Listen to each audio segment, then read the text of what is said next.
ছোট সোনামণিরা কেমন আছো তোমরা? আজকে আমাদের আলোচনার বিষয় হচ্ছে প্রাথমিক গণিত দ্বিতীয় শ্রেণী। প্রাথমিক গণিত দ্বিতীয় শ্রেণী পঞ্চম অধ্যায়ে আমরা ছিলাম। পঞ্চম অধ্যায়ে গুণ, আমরা গুণ অধ্যায়ের ধারণা পেয়েছি এবং আমরা 42 পৃষ্ঠা পর্যন্ত সমাধান করেছি। আজকে আমরা 43 পৃষ্ঠা থেকে শুরু করব। তো চলো সবাই তোমরা বই বের করো। বইয়ে 43 পৃষ্ঠায় কি আছে, উদাহরণের অঙ্কগুলো আমরা করব। আচ্ছা, এখানে আছে, দেখো, 4 জোড়া শিশু খেলছে। একত্রে কতজন শিশু খেলছে? তাহলে এখানে কিন্তু জোড়াতে বলেছে, প্রশ্নে কি বলেছে? জোড়াতে। আমাদের বের করতে হবে জনে। তাহলে আমরা জোড়াকে জন নিব। তোমরা জানো এক জোড়ায় কয়টি? চলো আমরা করি অঙ্কটা। তোমরা সবাই খাতা নিয়ে প্রস্তুত হও। তাহলে আমরা কি এক জোড়ায় কয়টি তোমাদের মনে আছে? এক জোড়া সমান কয়টি? আমরা একটা প্রশ্নবোধক চিহ্নের সমাধান করব। এক জোড়া সমান হচ্ছে 2, তাই না? তাহলে আমরা একটু লিখি যদি, যে আমরা জানি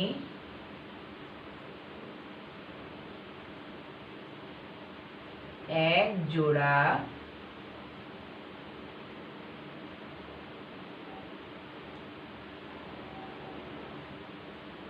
সমান 2টি, ঠিক না? তাহলে আমরা লিখতে পারি না যে এক জোড়া সমান 2 জন শিশু?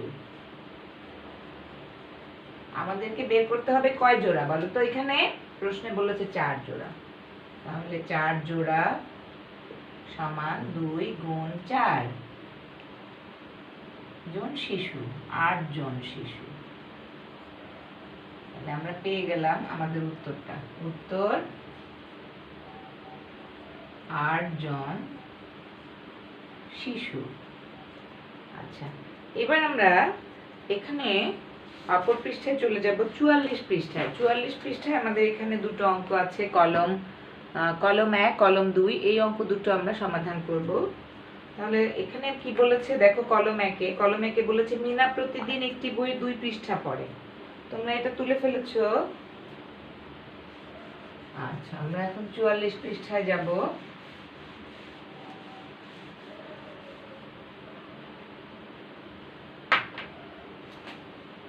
আমরা এখন 44 পৃষ্ঠার অঙ্ক করব। কলম 1।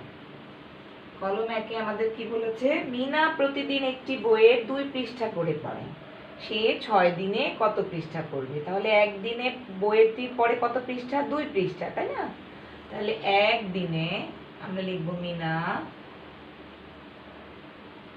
একদিনে পড়ে 2 পৃষ্ঠা। তাহলে মিনা 6 দিনে পড়ে আমাদের 2 গুণ 6। তাহলে 6 দুগুণে কত? 12 পৃষ্ঠা। দেখেছো, নামটা জানা থাকলে খুব সহজেই গুণের অঙ্কগুলো করা যায়। খুব সহজেই আমরা গুণের অঙ্কগুলো করতে পারি। আমরা যদি ভালো করে নামটা জানি তাহলে আমরা খুব সহজেই অঙ্কগুলো সমাধান করতে পারি। আচ্ছা, এবার আসো এখানে কলম 2টা আমরা করব। আচ্ছা, আমরা এখানে কলম 2 করব। কলম 2-এর আবার 2টা অংশ। একটা অংশ হচ্ছে 1 প্যাকেট বিস্কিটের দাম 2 টাকা, রেজা এই বিস্কিটের 7টি প্যাকেট কিনলো। এই প্রশ্নটা অনুযায়ী আমরা 1 নম্বর সমাধান করব। বিস্কিটের দাম কত হবে? তাহলে আমরা লিখব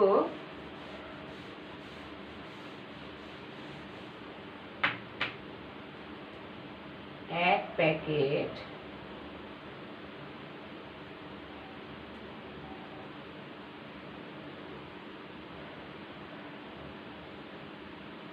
বিস্কুটের দাম 7 টাকা। কত টাকা? না, 2 টাকা। 2 টাকা। আমরা এরকম বিস্কিট কিনবো 7 প্যাকেট। তাহলে 7 প্যাকেট বিস্কিটের দাম কত হবে? আমরা এটা বের করব, তাই না? 7 দুগুণে 14 টাকা। কত টাকা? 14 টাকা। উত্তর 14 টাকা। 2 নম্বরে বলেছে যে যদি বিস্কিটের আরো 3টি প্যাকেট কিনে তবে কত টাকা লাগবে। তাহলে 7 প্যাকেটের জায়গায় যদি 3 প্যাকেট কেনা হয় তাহলে কত টাকা লাগবে। তাহলে আমরা আবার লিখবো 1 প্যাকেট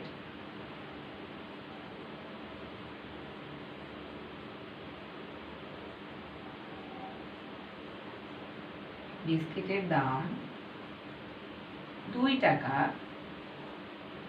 3 প্যাকেট বিস্কুটের দাম 2 গুণ 3 সমান সমান 6 টাকা। তাহলে তার আরো কত টাকা লাগবে? 6 টাকা। উত্তর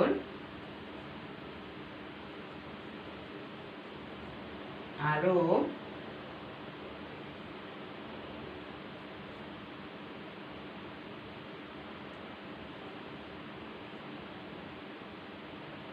লাগবে 6 টাকা।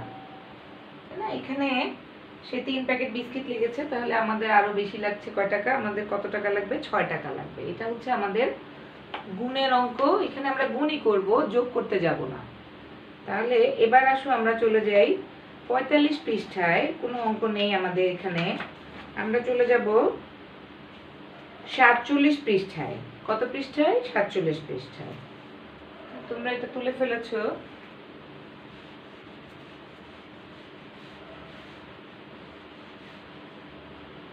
এই অধ্যায়ে তোমরা গুণের অঙ্ক করবে। সবগুলোই কি? গুণ। এবং গুণ করার জন্য আমার কি প্রয়োজন হচ্ছে? নামতার প্রয়োজন হচ্ছে, ঠিক না? এখানে এখন আমরা করব 47 পৃষ্ঠা। 47 পৃষ্ঠার কলম 1।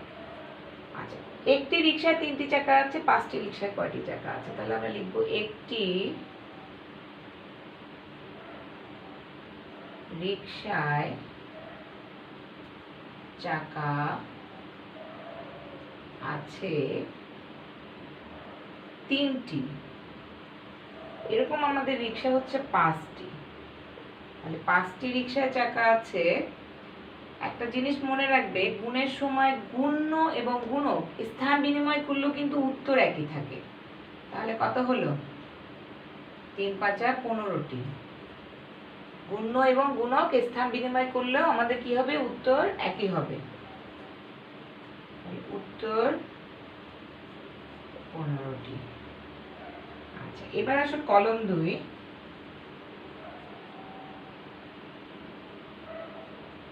কলম 2 বলেছে একটি থালায় 3টি পেয়ারা সাজানো যায়, 4টি থালা সাজাতে কতটি পেয়ারা প্রয়োজন? আমাদের পেয়ারা বের করতে বলেছে, তাই না? তাহলে একটি থালায় প্রয়োজন 3টি পেয়ারা। একটি থালা সাজাতে প্রয়োজন 3টি পেয়ারা। আমরা পেয়ারার সংখ্যা বের করব। যেটা বের করব সেটা আমরা হাতের ডান দিকে রাখবো, তাই না? এখন আমরা 4টি থালা সাজাবো। এরকম কয়টি থালা সাজাবো? 4টি থালা সাজাবো, ঠিক না? 3 4 কত? 12। আমাদের বের হলো 12টি পেয়ারা। উত্তর 12টি পেয়ারা। একটা জিনিস মনে রাখবে, এই অধ্যায়ে সব অঙ্কগুলোই গুণের, ছোট ছোট। শুধু সাজানোটা তোমাদের শিখতে হবে সুন্দর করে। কিভাবে কথাগুলো প্রশ্নের মধ্যেই আছে, তাই না? প্রশ্নের মধ্যেই আছে। আমরা সেখান থেকে কি করব? সাজাবো দেখে।